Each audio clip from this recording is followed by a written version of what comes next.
তেজপুৰৰ পশ্চিম অঞ্চলৰ দ বেচেৰিয়া আৰু বিহগুৰি গাঁৱত এতিয়া ৰাছেল ভাইপাৰৰ আতংকই বিৰাজ কৰিছে। পৃথিৱীৰ অতি বিষাক্ত সাপ ৰূপে পৰিচিত ৰাছেল ভাইপাৰৰ আগমনত গাঁওবাসী শংকিত হৈ পৰিছে।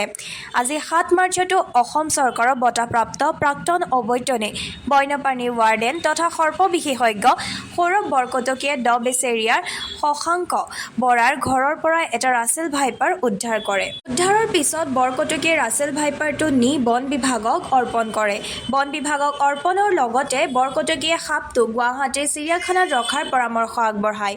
পৰামৰ্শৱলীত বিশেষজ্ঞগৰাকীয়ে কয়, ৰাইজে এতিয়া নিজেই সতৰ্কতা অৱলম্বন কৰা উচিত। কাৰণ এতিয়া বিহগুৰি গাঁৱত ৰাছেল ভাইপাৰৰ সংখ্যা বৃদ্ধি হৈছে। এইসমূহ নিয়ন্ত্ৰণৰ বাবে সৰ্পবান্ধৱ টীমে অহৰহ কৰ্ম কৰি আছে। আমি নিশ্চিত যে পূৰ্বৰ ৰাছেল ভাইপাৰক লৈ কৰা সজাগতাসমূহ অথলে নাযায়। উল্লেখ্য যে ২০২৩ বৰ্ষত ৩০ ডিচেম্বৰত এই সাপটোৰ দংশনতেই মৃত্যু হৈছিল বিহগুৰি তন্ময় কেওট নামৰ এটি ১৩ বছৰীয়া শিশুৰ। মন কৰিবলগীয়া যে ৰাছেল ভাইপাৰৰ দংশনৰ ফলত মৃত্যু হোৱা অসমৰ প্ৰথম আছিল তন্ময় কেওট ১৩ বছৰীয়া এটি শিশু। ইয়াৰ পিছতেই শোণিতপুৰত ৰাছেল ভাইপাৰৰ আতংকক লৈ বৰকটকীৰ নেতৃত্বত কৃষকসকলৰ মাজত আৰম্ভ হৈছিল বিশেষ সজাগতা। উল্লেখযোগ্য যে আজিৰ সৈতে শোণিতপুৰ জিলাত ২০২৫ বৰ্ষৰ তৃতীয়টো ৰাছেল ভাইপাৰ সাপ উদ্ধাৰ হৈছে। তিনিওটা সাপেই সৰ্পবান্ধৱ সৌৰভ বৰকটকীৰ দ্বাৰা উদ্ধাৰ হৈছে। এইবাৰৰ সৈতে বৰকটকীয়ে শোণিতপুৰ জিলাত মুঠ ১২টা ৰাছেল ভাইপাৰ সাপ উদ্ধাৰৰ লগত জড়িত হৈ পৰে। এখানে চিনাক্ত কৰিছে এখানে ফটোখন হোৱাটছএপত দিছে সৌৰভ দা আহক ৰাছেল ভাইপাৰ ওলাইছে। বৰ দুখৰ বিষয় এতিয়া তেজপুৰ মাজমজিয়াত তেজপুৰ মাজতে অসমৰ ৰাছেল ভাইপাৰ ওলোৱাটো বৰ আচৰিত হৈ গৈছে আৰু এই পথাৰখনত ঢেৰ হৈ গ'ল। ই এবাৰত ৩০ৰ পৰা ৪০টা পোৱালি দিয়ে শুনি লওক। আৰু ই ডিম নাপাৰে, অইন সাপে ডিম পাৰি উমনিত বহে, ই ডাইৰেক্ট পোৱালি দিয়ে।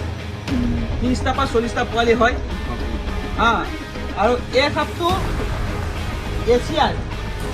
এছিয়াৰ সকলোতকৈ দীৰ্ঘ সাপডাল। ই যদি বহুতে অজগৰ সাপৰ পোৱালি বুলি ভাবে, আপোনালোকে অজগৰ সাপৰ পোৱালি বুলি ওচৰত চাপি নাযাব আৰু ধৰিবলৈ নাযাব। ইয়াক যিমান পাৰে ইয়াৰ পৰা আঁতৰি থাকিব চেষ্টা কৰিব। আৰু ইয়াক দেখা মাত্ৰকে হয় বন বিভাগ নহ'লে কোনো সৰ্প উদ্ধাৰকাৰীক মাতি পেলাই উদ্ধাৰ কৰিব। যদি বোলে অজগৰ সাপৰ পোৱালি বুলি ধৰিব যাওঁ, এতিয়া ইয়াত দেখিলে কেনেকৈ জঁপি আছে। ই অলপ খালি বাইট কৰিলে হ'ল, অলপ কামুৰিলে হ'ল, অলপ দংশন কৰিলে হ'ল। আৰু অসমত প্ৰথমটো ১৩ বছৰ বাচ্চা বিহগুৰি গম পাই নহয় ছাগলী তলত ই মাৰিছিল। ইয়াৰ নাম ৰাছেল ভাইপাৰ। ই মাৰিছিল। আজি দ বেচেৰিয়াত আৰু তাৰ পৰা ইয়ালৈ বেছি ডিফাৰেঞ্চ নহ'ব। এইটো ওচৰ এখন পথাৰ সেই পথাৰখনতে জন্ম হৈছে। সেই পথাৰখনৰ পৰা জন্ম হৈ পেলাই চব এতিয়া ইয়ালৈ উঠি আহিছে। আৰু সেইকাৰণে মই অনুৰোধ কৰিছোঁ আপোনালোকে যাতে দেখিলে নাযাব, ওচৰ নাথাকিব। কাৰণ এই পথাৰখনত বহুত ৰাছেল ভাইপাৰ আছে আৰু সেইখিনি লাহে লাহে এইফালে ওলাই আহিছে। আৰু মই সেইকাৰণে অনুৰোধ কৰিছোঁ আপোনালোকৰ ওচৰত চিকিৎসা আছে দেই, ভয় কৰিব নালাগে। ই যদি কাৰোবাক কিবাৰ কাৰণে কামুৰিছে তৎকালীন হস্পিটেল যাব। ইয়াত কনকলতা চিভিলত যাওক, তেজপুৰ মেডিকেলত যাওক, ইয়াত ট্ৰিটমেণ্ট আছে। আৰু দেৰি কৰিলে কিন্তু আপোনালোকৰ দিগদাৰ হ'ব।